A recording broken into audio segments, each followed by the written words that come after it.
Pemirsa, setelah pengelola pasar pusat grosir Butung Makassar dinyatakan sebagai tersangka dan masuk dalam daftar pencarian orang atau DPO oleh Kejaksaan Negeri, beginilah kondisi terkini pasar pusat grosir Butung Makassar pada Rabu pagi.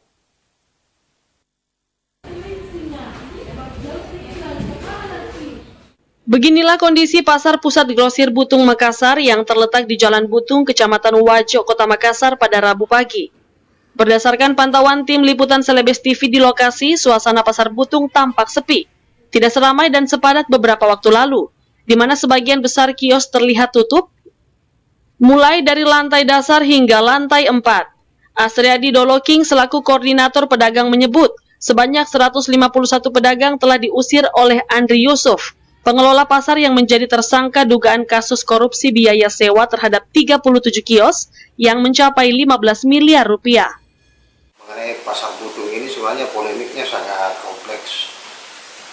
Di dalam pasar Butung ini ada kejadian yang luar biasa terjadi, yaitu kasus korupsi yang melibatkan Ketua Koperasi Bina Duta, dalam hal ini Andri Yusuf alias Sewa.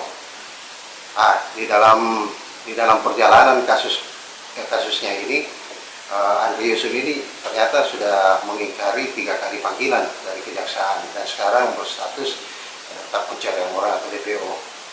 Dan kemarin sebelum DPO, si Andri Yusuf ini melayangkan surat untuk mengadakan sidang pra-peradilan, dan kemarin alhamdulillah putusan hakim itu menolak pra-peradilannya. Asriadi mengatakan sebanyak 151 orang pedagang tersebut hingga kini masih terus berjuang untuk mendapatkan keadilan dan berharap dapat kembali masuk dan berdagang di pasar Butung seperti semula. Fitri Hairunisa, Selebes TV.